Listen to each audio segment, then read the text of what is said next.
Hello friends.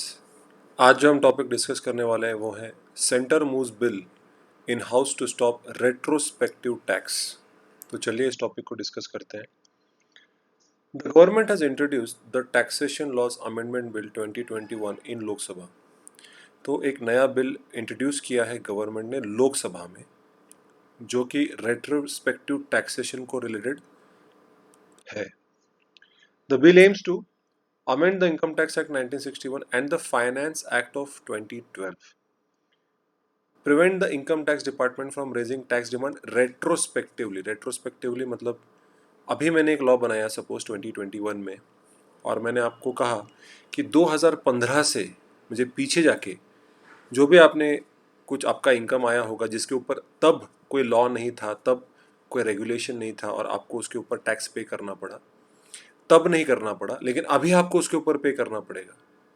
तो obviously आप थोड़े डिस्टर्ब तो हो जाएंगे कि भैया तब तो कोई भी टैक्स नहीं था, तब तो कोई रूल रेगुलेशन नहीं था, और सडनली 5-6 साल के बाद अब सरकार कह रही है कि जो भी आपने वो एक्स्ट्रा इनकम कमाया था जब हमने टैक्स नहीं लिया था तो अभी हम लेंगे 2021 में, 2015 से स्टार्ट लेके आपका। तो ये रेट्रोस्पेक्टिवली मतलब आप पीछे जाके उसके ऊपर टैक्सेस लगा रहे हो, पीछे जाके कोई नियम बना रहे हो और पिछले 5-6 सालों के बाद आप उसके ऊपर इम्प्लीमेंट कर रहे हो, जो कि कई बार अनफेयर होता है कि तब तो मुझे पता नहीं था। तो नहीं तो हम हमेशा we try to invest in other activities ताकि वी ट्राई टू सेव, कम से कम टैक्स पे करने की हम कोशिश करते हैं और उस हिसाब से हम अपना टैक्स प्लानिंग भी करते हैं। जी, टैक्स प्लानिंग इलीगल नहीं होता है, सरकार ही काफ़ी ऐसे अलग अलग सुविधाएं देती हैं जिसकी वजह से आप कम टैक्स पे करें। लेकिन अगर रेट्रोस्पेक्टिवली जाके अगर आप टैक्सेस लेने लग गए, पीछे जाके फिर से कहा कि नहीं तब नहीं लिया था लेकिन अब लेंगे, पिछले 5-6 सालों का टैक्स एक साथ भरो, that is very very bad. तो ये रेट्रोस्पेक्टिव टैक्सेशन जो मैंने अभी समझाया, it allows a country to pass a rule on taxing certain products, items और services and deals and charge companies from a time behind the date on which the law is passed. मतलब जैसे मैंने आपको बताया 2021 में मैंने वो tax बनाया लेकिन 2015 से वो एप्लीकेबल है। तो ऑब्वियसली वो जो प्रोडक्ट होगा, आइटम होगा, सर्विस होगी, तब के प्राइस के हिसाब से टैक्स को ना कंसिडर करके आपने उसको अप्लाई किया होता है, एंड सडनली अभी 5-6 साल के बाद आप उसके ऊपर टैक्स लगा रहे हो तो ऑब्वियसली आपको लॉसेज हो सकते हैं। You can face losses, you can face certain kind of आपका जो भी प्रॉफिट मार्जिन है वो कम हो जाएगा। Countries use this route to correct any anomalies in their taxation policies that have in the past allowed companies to take advantage of such loopholes. कभी कभी सरकारें गलतियां कर देती हैं with respect to taxation policies, तो उन गलतियों को सही करने के लिए ये लूप होल्स को हटाने के लिए बहुत सारे देश ऐसा करते हैं। इंडिया ही नहीं, बाकी के देश भी ऐसा करते हैं। Retrospective taxation hurts companies that had knowingly or unknowingly interpreted the tax rules differently।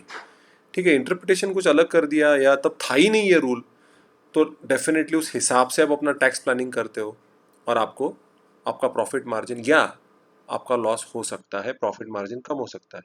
अब ये जो नया बिल है उसके इम्प्लीकेशन क्या है? Now no tax demand shall be raised in future on the basis of the set retrospective amendment for any indirect transfer of Indian assets if the transactions was undertaken before 28th of May 2012. That is the day on which the Finance Bill 2012 received the assent of the President.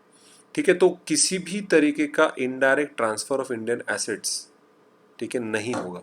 उसके पहले जो भी taxation या जो भी tax demand की थी उसके ऊपर जो फ्यूचर में हम करेंगे वो इतना पीछे जाके आप ऐसा नहीं कर सकते। ठीक है, 28 में 2012 तक आपको कोई भी रेट्रोस्पेक्टिव टैक्सेशन आपके ऊपर नहीं लगेगा। ठीक है, the demand raise for indirect transfer of Indian assets made before 28 May 2012 shall be nullified on fulfilment of specified conditions. देखिए, अगर आपको 2012 के पीछे जाके भी आपको अगर कुछ टैक्सेस रेज करने हैं तो आपको स्पेशल कंडीशंस में ही आप कर सकते हो। 2012 के पहले जाके आप किसी भी तरीके का रूल्स या टैक्सेशन आप अप्लाई नहीं कर सकते। अगर आप डिमांड करते हो then you have to fulfil certain specified conditions, तभी आप कर सकते हो। कि मतलब बहुत बड़ी गड़बड़ हो गई है तभी आपको आप रेज कर सकते हो such kind of taxation. It is also propose to refund the amount paid in this cases without any interest thereon. तो जो जिन लोगों ने भी किया होगा 2012 से पहले भी जिन्होंने टैक्सेस पे किए रेट्रोस्पेक्टिवली, उनके सारे के सारे पैसे रिफंड करेगी सरकार, लेकिन ऑब्वियसली इसके ऊपर आपको कोई इंटरेस्ट नहीं मिलेगा। इंपॉर्टेंट पॉइंट्स एलिजिबिलिटी ये है, to be eligible the concern tax payer would have to drop all pending cases against the government and promise not to make any demands for damages और costs. तो वही लोग eligible हैं। अभी आपका अगर कोई नुकसान हो गया है, अगर आपको कोई लॉसेस हो गए हैं, तो उसके लिए गवर्नमेंट रिस्पॉन्सिबल नहीं है। ऑल्दो गवर्नमेंट ने ही ये रूल बनाया है, लेकिन आप तभी एलिजिबल होंगे तब आप सारे जो केसेस आपने गवर्नमेंट के खिलाफ लॉन्च किए हैं वो सब आप पीछे ले लें, तभी आप एलिजिबल होते हैं। तब आपको सारा का सारा अमाउंट वापस रीपे कर दिया जाएगा। What's the issue? When was the retrospective tax introduced? What were its implications? The retrospective tax law was introduced through the Finance Act 2012 after Vodafone won a case in the Supreme Court against the IT department, demand of 11 crore in tax dues.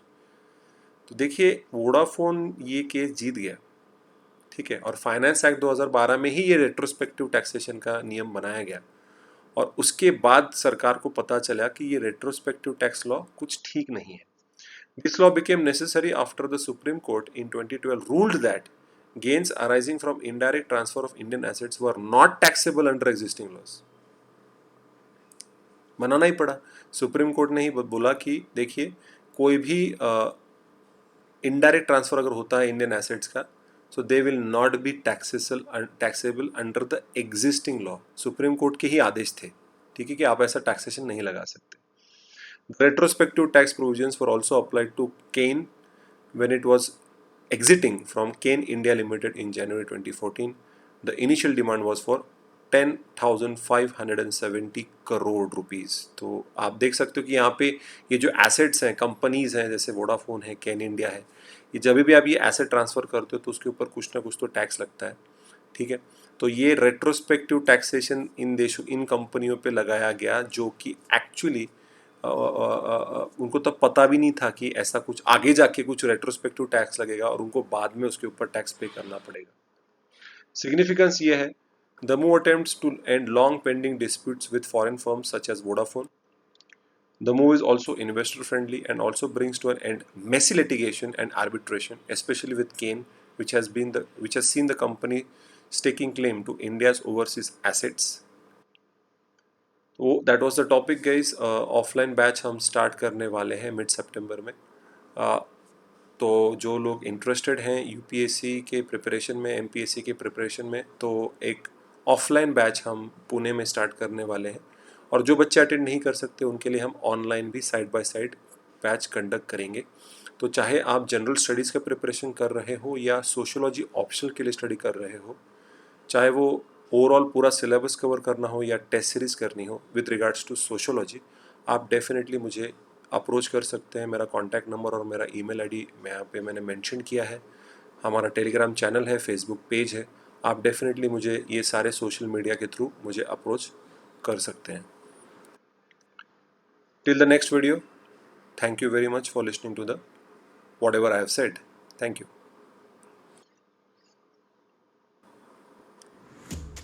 Subscribe the channel and press the bell icon.